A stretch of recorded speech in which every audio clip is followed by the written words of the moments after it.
ఇప్పటికీ అందరికీ తగులో నాలుగుగా ఉంటున్నటువంటి మన టీసీఏ వరంగల్ జిల్లా సెక్రటరీ మరియు క్రికెటర్ అయినటువంటి జైపాల్ గారికి, జగన్ గారికి, ఇచ్చేసినటువంటి క్రికెటర్స్కు మరియు క్రికెట్ ఈ ప్రాంతంలో అభివృద్ధి కావాలని ఆకాంక్షించే వాళ్ళందరికీ కూడా నమస్కారం.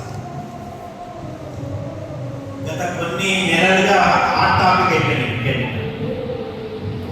నాకు నిన్న జైపాల్ ఫోన్ చేసి, సార్ మనం ఇక్కడ ఉన్నటువంటి క్రికెటర్స్ అందరం కలిసి ఇక్కడ రాష్ట్రంలో క్రికెట్ గురించి బాగా చర్చ జరుగుతున్నప్పుడు మరి మన ప్రాంతంలో కూడా క్రికెట్ గురించి చర్చ జరగాలి కదా సార్ అంటే, తప్పకుండా నేను ఇక్కడ రెడ్ క్రాస్ చైర్మన్ కాబట్టి రెడ్ క్రాస్లో పెడదామని అన్నా. మళ్ళా ఇది ఇంకా సెంటర్లో ఉంటుంది కదా వరంగల్, అట్లా అనుకుండా నాజీపేట వరంగల్ కమ్యూనిటీ అనువుగా ఉంటుందని ఇది కూడా దీనికి కూడా భూమి పూజ చేసింది నేనే. ఈ యొక్క హాల్కు ఈ బిల్డింగ్ అంతా ఇండియన్ మెడికల్ అసోసియేషన్ నేను జిల్లా అధ్యక్షుడిగా ఉన్నప్పుడు రూపకల్పన చేశాను. ఇప్పుడు మేము దాదాపు 60 దాటిపోయామండి. నేను క్రికెట్ ఆడేది లేదు, నా పిల్లలు క్రికెట్ ఆడేది లేదు. ఏది స్వార్థం లేకుండా ఇట్లాంటి ఎంతోమంది మన భవిష్యత్తు తరాలైనటువంటి యూత్, స్పెషల్లీ తెలంగాణ సాధించుకున్న తర్వాత తెలంగాణ యువకులకు క్రికెట్ అనేది ఒక క్రేజీ గేమ్. ఇప్పుడు అట్లాంటి గేమ్లో మన జిల్లాలు ఎందుకు వెనుకబడి ఉన్నాయి? ఇది మేధావులందరూ ఆలోచన. స్పెషల్లీ స్పోర్ట్స్ మీద ఇంట్రెస్ట్ ఉన్న అందరు కూడా అసలు ఒక్కటే ఒక రంజీ ట్రోఫీ ప్లేయర్ రావడం దగ్గర ఒక ఐపీఎల్ అమలు కనపడు, దేశం సంగతి తెచ్చిపెట్టాడు, నేషనల్ లెవెల్ అనేది ఇప్పుడు మన ఎప్పుడైతే కనీసం చిన్న చిన్న అఫీషియల్ టోర్నమెంట్స్లో కూడా తెలంగాణలో ఒక పోరాటం ఒకటి కనపడుతుంది.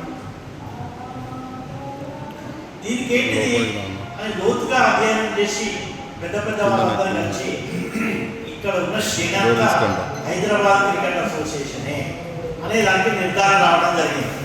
అవునా కదా? హైదరాబాద్ క్రికెట్ అసోసియేషన్ పెద్ద శని మనకి ఇక్కడ తెలంగాణలో క్రికెట్ భవిష్యత్తు నాశనం చేసడానికి కారణం హైదరాబాద్ క్రికెట్ అసోసియేషన్. దీంట్లో ఎలాంటి అనుమానం లేదు. ఎందుకంటే కొంతమంది వ్యక్తుల కబంధ హస్తాలలో అసోసియేషన్ దగ్గర పెట్టుకొని నిజమైనటువంటి టాలెంట్ ఉన్నటువంటి పిల్లలకు దారి చూపకపోగా తమ ఆస్తులు కూడా పెట్టుకోవటానికి తమ సంపాదనే ధ్యేయంగా పనిచేస్తున్నటువంటి వాళ్ళకు, లేకపోతే తమకు అడుగులో ఉంటుంటూ చర్చాయిని కొట్టేటోళ్లకు మాత్రమే స్థానం ఉన్నది. కానీ నిజంగా టాలెంట్ ఉన్నటువంటి ఎంతోమంది యూత్ మన ఊర్లలో ఉన్నారు. స్పెషల్లీ ఉమ్మడి వరంగల్ జిల్లాలో టాలెంట్కు నైపుణ్యానికి కుదవలేదు. కానీ ఒక్కడంటే ఒక్కటి చూపించండి, నాకు పేరు చెప్పండి. రంజీ ట్రాఫీకి ఆడదాకా ఈ మధ్యకాలంలో ఐపీఎల్కి పోతున్నారా? అఫీషియల్ టోర్నమెంట్స్లో ఎక్కడ కూడా లేదు. మనమే పాపం పిల్లలు ఆడాడుకుంటా ఎక్కడికక్కడ తమ క్యారియర్ అంతా చెడిపోతుంది. హైదరాబాద్ క్రికెట్ అసోసియేషన్ మీరు చూసేందుకు గత కొన్ని నెలలుగా ఎంత అవినీతిలో కూరుకుపోయింది. అధ్యక్షుడు అరెస్ట్ అయ్యాడు, కార్యదర్శి అరెస్ట్ అయ్యాడు, కోశాధికారి అరెస్ట్ అయ్యాడు. ఎవరు లేడు ఇప్పుడు. ఖాళీ హెచ్సిఏ అంటే ఖాళీ. రోజు తొమ్ముతా ఉంటే వాళ్ళ యొక్క అక్రమాలు 5 సంవత్సరాలలో 700 కోట్లు దిగాలంటే ఏంటది? ఇవ్వని సొమ్ము ఏమన్నా సొమ్ము. 700 కోట్లు public accounted money is eaten away by this HCA కాదు. హైదరాబాద్ క్రికెట్ అసోసియేషన్ పాలిస్తున్నటువంటి మనకి 5 ఏళ్ళ లెక్క చూస్తేనే మరి 90 ఏళ్ళ చరిత్ర చెప్తే మరి ఎన్ని వేల కోట్లు ఎక్కువ లెక్కలేదు. 5 ఏళ్ళ లెక్క తీస్తేనే మనము 700 కోట్లు దిగారు. మొన్న మనం వరంగల్కి ఎంత వచ్చింది? సరే, ఇక దేశం ఎంత తిన్నది, రాష్ట్రం ఎంత తిన్నారు, ఇది అంతా కాకుండా అసలు మనం వరంగల్ లెక్క చూద్దామని మొన్న మేము జైపాలు అందరం పోయి కూర్చొని గురువారెడ్డి గారు లెక్కించారు. ప్రతి సంవత్సరం 20 లక్షలు పట్టుకుంటారు. సమ్మర్ క్యాంప్కు 15 లక్షలు పట్టుకుంటారు. సంతకాలు పెట్టినాయా? సిగ్నేచర్స్ ఆడిటింగ్ అంతా చూసినాం మేము. మరి ఎంతమంది క్రికెట్ ఇక్కడ ఫ్రీగా క్రికెట్ నేర్పాలి? ఎంతమందికి క్రికెట్ ఇక్కడ నేర్పుతున్నారు? సంవత్సరం ఇయర్లీ బడ్జెట్ 20 లక్షలు, సమ్మర్ కోచింగ్ 15 లక్షలు. ఎక్కడ పోతుంది ఇది? అందుకే మొన్న మేము పోయి ఎఫ్ఐఆర్ లాంచ్ చేసినాం సుబేదారి పోలీస్ స్టేషన్లో. హెచ్సిఏ వరంగల్ జిల్లాకు సంబంధించిన బాధ్యులు ఈ లెక్క చెప్పాలి. ఈ లెక్క చెప్పండి అంతే. ఏం చేసారు, ఎంతమంది క్రికెట్ పిల్లలు మీరు క్రికెట్లో నేర్పించారు, ఎన్ని క్యాంపులు కండక్ట్ చేశారు, హెచ్సిఏ ఆధ్వర్యంలో బీసీసీఐ నుంచి వచ్చిన మనీ గురించి అడుగుతారు మేము. మీరు అక్రమంగా ఇంకా వేరే దారులలో స్పాన్సర్షిప్ తీసుకునే వాటి గురించి మేము అడగట్లేదు. అఫీషియల్గా బీసీసీఐ నుంచి హైదరాబాద్ క్రికెట్ అసోసియేషన్ మనీ వస్తే హైదరాబాద్ క్రికెట్ అసోసియేషన్ కాడ సిగ్నేచర్ పెట్టి తీసుకొచ్చిన పైసలు లెక్క చెప్పాలి. మేము ఎంతమందికి మీరు ఎక్కడ ఖర్చు పెట్టి ఏంటి ఒక్క దగ్గర లెక్కలేదు. ఎవడిస్తాడు, నువ్వు ఎవడు తీసుకొచ్చుకుంటావు, నువ్వు ఎవడు ఖర్చు పెట్టుకుంటావు? ఇంతనే ఉంటుందా? ఓ రూపాయి తీసుకొస్తే ఓ 90 పైసలు ఖర్చు పెట్టినావు, నువ్వు 10 పైసలు తిన్నావంటే కొద్దిగా అట్లా ఉన్నది అక్కడక్కడ. నువ్వు 10 పైసలు ఖర్చు పెట్టకుండా మొత్తం రూపాయి గుడి లింగాన్ని కూడా మిగుతామంటే ఇంతనే. అయినా మనం చేతులు ముట్టుకొని గాజులు ముట్టుకొని అనుకుంటామంటే ఇంకా మన ఇచ్చేది. నేను అనుకుంటాను, నేను చెప్తాను కదా, మనకు లేదు చిక్కు చేరాలంటాను అంటాను. ఇంత అన్యాయం జరుగుతున్నా కూడా ఒల్లి పెట్టకుండా వరంగల్ గడ్డ నుండి వరంగల్ పౌరుషంలో మనము ప్రొటెక్ట్ చేయకుంటుంటే ఇంకెవరు చెప్తారు? వరంగల్ గడ్డ మీద అంటేనే, వరంగల్ నీళ్ళు తాగిన వెంటనే తెలంగాణ అంటేనే పోరాటాల గడ్డ, పౌరుషాన్ని గడ్డ. అన్యాయాన్ని ఎదిరిస్తాం మనం. ఎందుకటి నుంచి మన భావజాలం అన్యాయాన్ని ఎదిరించే భావజాలం. ఇంత అన్యాయం మన కళ్ళ ముందు కనబడతా ఉంటుంది, సాక్ష్యాలతో ప్రూవ్ అయింది. జైలు పోయారు, అరెస్ట్ అయ్యారు, ఎక్కడ ఒక్కడు పల్లెత్తు మాట్లాడకపోతే మనల్ని చరిత్ర క్షమించది, భావితరాలు క్షమించది మనది అని మేమందరం నిర్ణయం తీసుకొని తప్పకుండా ప్రతి జిల్లాలో అవేర్నెస్ తీసుకురావాలి. మన క్రికెటర్స్ అందరికీ, మీరందరూ వచ్చిన వాళ్ళు కాకుండా ఒక్కొక్కరికి అందరికీ క్రికెట్ ఆడే వాళ్ళకు, క్రికెట్ అసోసియేషన్లలో బాధ్యులయ్యే వాళ్ళకు, క్రికెట్ అభిమానులకు, క్రికెట్ స్నేహితులకు జరుగుతున్న అవినీతి మీద తప్పకుండా పోరాడాల్సిన అవసరం ఉన్నది. పోరాడితే కానీ మన హక్కులను మనం సాధించలేదు. చాలా విషయాలు ఎక్కడెక్కడ అన్యాయం జరిగింది, ఏ లెవెల్లో జరిగింది కరప్షన్, అదంతా గురువారెడ్డి గారు చెప్తారు. ఎందుకంటే వారు డైరెక్ట్గా ఈ విషయాలన్నింటినీ చూసిన వ్యక్తి గురువారెడ్డి గారు. టోటల్గా తన జీవితాన్ని మన తెలంగాణ క్రికెట్ అసోసియేషన్కు అర్పించినటువంటి వ్యక్తి గురువారెడ్డి గారు. మొత్తం టోటల్గా ఈరోజు టోటల్గా ఈ అభివృద్ధి బయటికి తీసుకొచ్చిండు. అమెరికాలో మంచి జాబ్లో ఉన్న వ్యక్తి ఇక్కడికి వచ్చి ఇక్కడ ఉన్నటువంటి క్రికెట్ యొక్క బయట మనం పట్టించుకోబోదు, ఇంకెవరు పట్టించుకుంటారు? ఎందుకంటే తను ఇక్కడ క్రికెట్ ఆడిన వ్యక్తిగా, క్రికెట్లో పాలు పంచుకున్న వ్యక్తిగా తప్పకుండా పిల్లలంతా రండి కూర్చోండి. ఇంకా ఇవన్నీ చక్కదిద్దాలని తన మంచి కెరీర్ను, అమెరికాలో ఉన్న కెరీర్ను కూడా మరి మన కోసం వారు పెంచి స్పెండ్ చేసి ఇక్కడ కష్టపడుతున్నారు. కాబట్టి మనందరి బాధ్యతగా ఇది ఇక్కడ వరంగల్ గారు పెట్టినాం, నెక్స్ట్ ఖమ్మం వాళ్ళు పెడుతున్నాం, ఖమ్మం పెడుతున్నాం. అట్లా ప్రతి ఉమ్మడి ఏదైతే ఈ 10 జిల్లాలు ఉన్నాయో అన్ని జిల్లాల్లో ఇట్లాంటి క్యాంప్స్ అన్ని పెట్టిన తర్వాత స్టేట్ లెవెల్లో ఒక పెద్ద ఎత్తున ఇంకా పెద్ద సంఖ్యతోని ఒక స్టేట్ లెవెల్ ఆర్గనైజ్ చేద్దాం. ఖర్చు గురించి మేము ఇన్నేళ్ళ మనం ఒక్క రూపాయి కూడా ఎవరి దగ్గర తీసుకోకుండా 3000 మ్యాచ్లు మేము బీసీసీఐకి అఫిలియేషన్ ప్రజెంట్ చేసిన రోజే 3000 మ్యాచ్లు అయినాయి.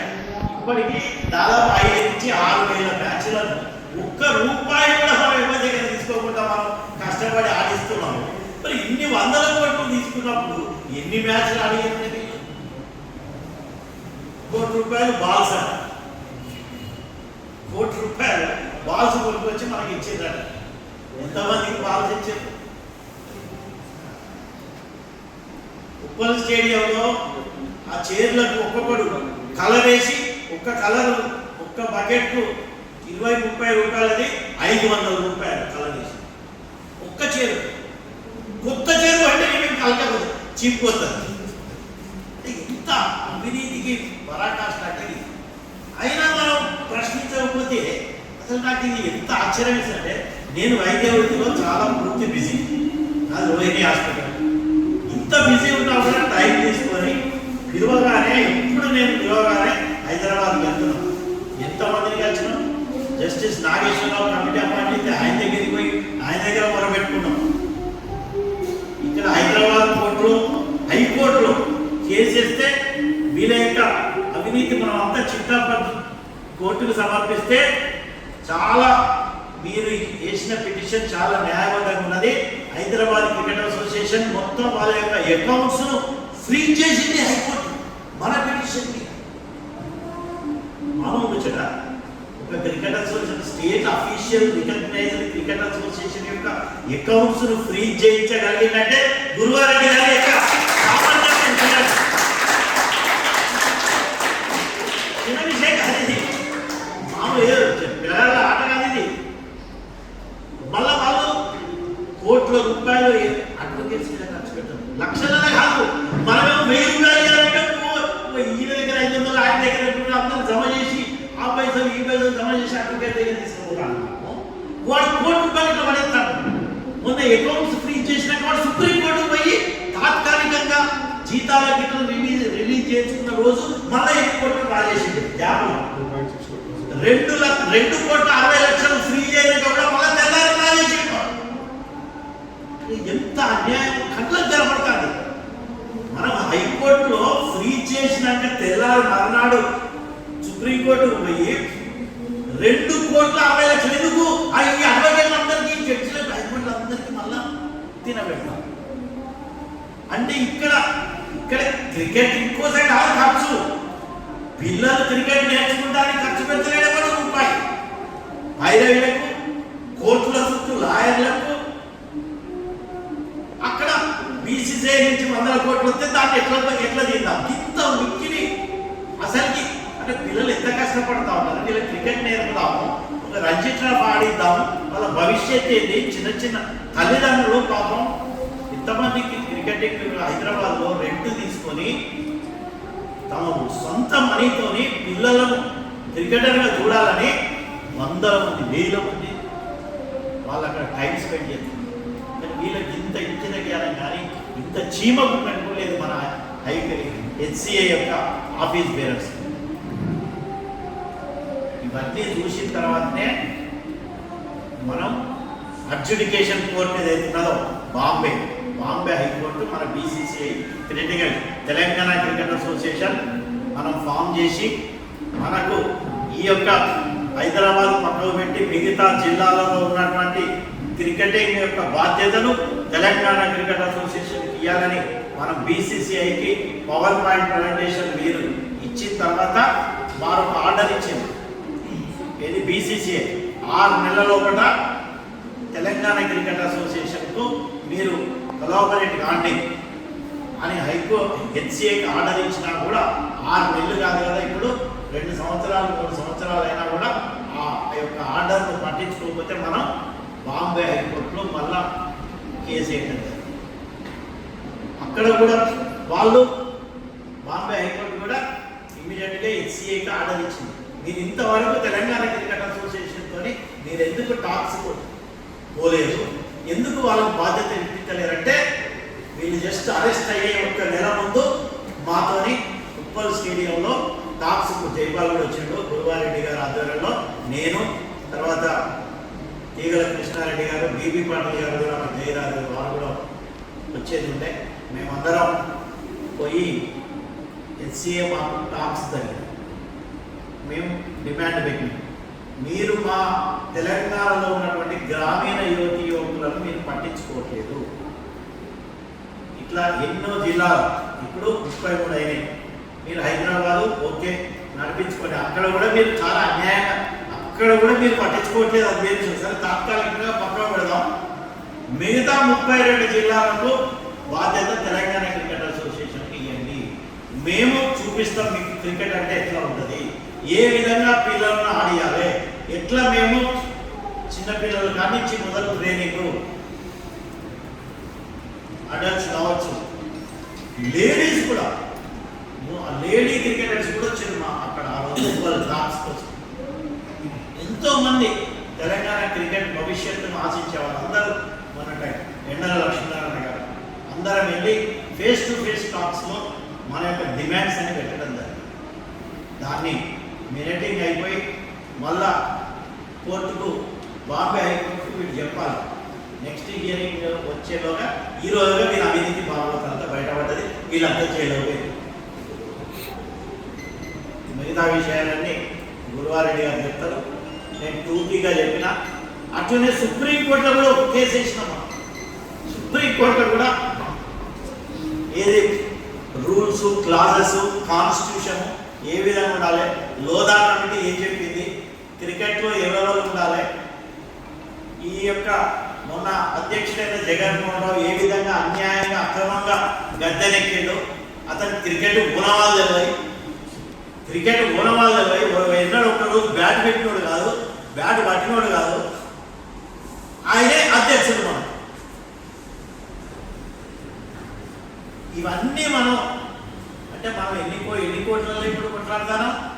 హైదరాబాద్ హైకోర్టు, బాంబే హైకోర్టు, అక్కడ సుప్రీంకోర్టు, 3 కోట్లలో మనకు ఫేవరబుల్ జడ్జిమెంట్స్ వచ్చినా కూడా పక్కకు పెట్టింది. కాబట్టి ఆ శనంతా ఇప్పుడు వాళ్ళకు మొత్తం ఫలితం ఇప్పుడే ఏదో ఏదో ఉంటాయి కానీ కృష్ణుడు వెయిట్ చేసి ఎవరి గురించే కంసుడా శిశుపాలుడా అంత తప్పులు ఇప్పుడు చూసి ఓర్పు పోయిందిగా. శ్రీకృష్ణుడు తన ఎట్లయితే ఖండించిండో ఆ విధంగా ఇప్పుడు పాపం పండింది. ఒక్కొక్కడు జైల్లో పోయారు. వాళ్ళందరి జీవితాలు మొత్తం టోటల్గా వాళ్ళు ఎన్ని కోట్లు అయితే తిన్నారో అవన్నీ కక్కే వరకు కూడా వదిలిపెట్టేది లేదు ఎవరిని కూడా. హైదరాబాద్ క్రికెట్ అసోసియేషన్ అవినీతిలో కూరుకపోయిన ప్రతి ఒక్కరి యొక్క భాగోతం బయటకు వచ్చి ఆ ప్రజల మనీ, మనందరి మనీ, మీ అందరి పైసలు దాంట్లో ఉన్నాయి. ఇది ప్రతి ఒక్కరికి చెందాల్సినటువంటి పైసలు, ఎవరిది సొంతం కాదు. బీసీసీఐ పైసలు అంటే ఇది ప్రజల పైసలు, పబ్లిక్ అకౌంటబుల్ మనీ, ప్రజలకు జవాబుదారీతనంగా ఇచ్చే యొక్క డబ్బులు. ఆ డబ్బులను వీళ్ళు అప్పనంగా తిన్నారు. కాబట్టి దాన్ని మిత్రులు, మనము ఇన్ని 100 కోట్లు తిన్న హెచ్సిఐ ఏదైతే ఉన్నదో వాళ్ళ యొక్క అవినీతి భాగవతం మొత్తం బయటికి వచ్చి వాళ్ళ పైసలు మొత్తం కక్కే వరకు కూడా తెలంగాణ క్రికెట్ అసోసియేషన్ విశ్రమించాలి. ఎందుకంటే ఇది మన భవిష్యత్తుకు సంబంధించింది, మన యూత్ యొక్క భవితకు సంబంధించింది. కాబట్టి తప్పకుండా తెలంగాణ క్రికెట్ అసోసియేషన్ బాధ్యత తీసుకుంటుంది. మనం కూడా ఇప్పుడున్నటువంటి రాష్ట్ర ప్రభుత్వాన్ని, కేంద్ర ప్రభుత్వాన్ని ఈ వేదిక మీదుగా తెలంగాణ క్రికెట్ అసోసియేషన్ డిమాండ్ చేస్తుంది. తగిన చర్యలు తీసుకోవడమే కాకుండా అకౌంటబిలిటీ తీసుకొని తెలంగాణ క్రికెట్ అసోసియేషన్కు బాధ్యతలు, తెలంగాణలో ఉన్నటువంటి క్రికెట్ బాధ్యతలు తెలంగాణ క్రికెట్ అసోసియేషన్కు ఇవ్వాలని, ఆ ఇచ్చే దిశలో రాష్ట్ర ప్రభుత్వం, కేంద్ర ప్రభుత్వం బీసీసీఐ మీద ఒత్తిడి తీసుకురావాలి. మేము జ్యుడిషియరీ లెవెల్లో, గ్రౌండ్ లెవెల్లో, ఫీల్డ్ లెవెల్లో, క్షేత్రస్థాయిలో క్రికెట్ని ఆడించేదాకా కావచ్చు, క్రికెట్ యొక్క కోచెస్ను నేర్పించేలా కావచ్చు, ఇన్ఫ్రాస్ట్రక్చర్ డెవలప్మెంట్. ఇన్ని 100 కోట్లు మరి బీసీసీఐ నుంచి హెచ్సిఐకి వచ్చింది కదా, ఒక్క గజం భూమి సొంతంగా కొన్నారా ఇప్పటి వరకు హెచ్సిఐ అని అడుగుతారు. ఉప్పల్ స్టేడియం అది కూడా లీజుకి తీసుకున్నారు, అది కూడా సొంతం కాదు. 5 ఏళ్లలో 700 కోట్లు వచ్చినాయి కదా, ఒక్క స్టేడియం కట్టలేదు కదా, ఒక్క గజం భూమి కొనలేదు. ఇంతకన్నా అన్యాయం. నేను మళ్ళీ రిపీట్ చేయదలుచుకోలేదు, చాలా విషయాలు చెప్పినా. తప్పకుండా మీలో చైతన్యం వస్తుంది అనుకుంటున్నా. ఎందుకంటే మనం ఇంత వరంగల్ జిల్లా కన్నా పౌరుషాల గడ్డ ఇంకోటి ఉండదు ఈ తెలంగాణ. మనం ఆదర్శంగా ఉండాలి మిగతా జిల్లాలన్నీ. అన్ని విషయాలలో ఎక్కడైనా కూడా ప్రశ్నించకపోయేది ఉంటే ఎక్కడ కూడా ఇష్యూ సాల్వ్ కాదు. ప్రశ్నించే గుణం ఉండాలి. ఇక్కడ ఎందుకు క్రికెట్ ఎక్కవపడ్డది, ఇక్కడ ఎందుకు క్రికెటింగ్ యూత్ రంజీ లెవెల్కి పోలేకపోతున్నాం, ఇది కదా మనం మెయిన్గా కోరుకుంటున్నది. మిగతా రాజకీయాలన్నీ నడుస్తూనే ఉంటాయి. But ultimate aim of everyone should be to develop each person. Specially అక్కడ ఎంతోమంది పిల్లలు కూర్చున్నారు, యూత్ పిల్లలు ఆట ఆడి వస్తున్నారు. వాళ్ళందరూ ఓ రోజు రంజీ లెవెల్ దూరాలి. మనం ఇక్కడి నుంచి ఐపీఎల్ దూరాలి కొంతమంది. అప్పుడు కదా మనం ఇంత కష్టపడ్డదానికి 15 ఏళ్ళ నుంచి తన మొత్తం సంవత్సరాన్ని ఇక్కడ మన క్రికెట్ కోసం అర్పించి తనకి మొత్తం క్యారియర్ అంతా పరంగా పెట్టి వచ్చినటువంటి గురువారెడ్డి అయితే ఇక్కడ జైపాల్ తన కాలేజీ మంచిగా నడుపుతూ ఉండే. సగం టైం ఈ క్రికెట్ కోసమే ఈ క్రికెట్లో ఆ కాలేజీలో పోతపడ్డది. మళ్ళా మన కష్టపడతారు పాపం జైపాల్. సో ఇట్లా ఎంతమంది ఆఖరికి ఆడి ఎట్లయిపోయిందంటే ఈ యొక్క అప్లికేషన్ చూసి రాకపోయాకే ఇక నాది అయిపోయిందిరా, మా పిల్లగానే వస్తుందా అనే స్టేజ్కి వచ్చింది. అందరూ గడ్డాలు మీరు పెంచి ఎంపికలు పెంచిపోయి కీళ్ళన్నీ జంకు పట్టే స్థితికి వచ్చినాయి. ఒక్కొక్కరు వీళ్ళు చేసే యొక్క అన్యాయాలు, ఒక్కొక్కరి యొక్క లైఫ్స్ మొత్తం స్పాయిల్ అయిన కారకులు హైదరాబాద్ క్రికెట్. దానిలో రెండో పదమే లేదు. కాబట్టి మీ అందరికీ మరొకసారి విజ్ఞప్తి చేస్తూ బీసీసీఐ త్వరగా మేలుకొని హెచ్సిఐ చేస్తున్న అన్యాయ అక్రమాలను ఎలా బయటకు వచ్చినాయి కాబట్టి వాళ్ళ మీద చర్యలు తీసుకొని తెలంగాణ క్రికెట్ అసోసియేషన్కు క్రికెటింగ్ బాధ్యతలు ఇప్పించాల్సిందిగా విజ్ఞప్తి చేస్తూ ముగిస్తున్నాను.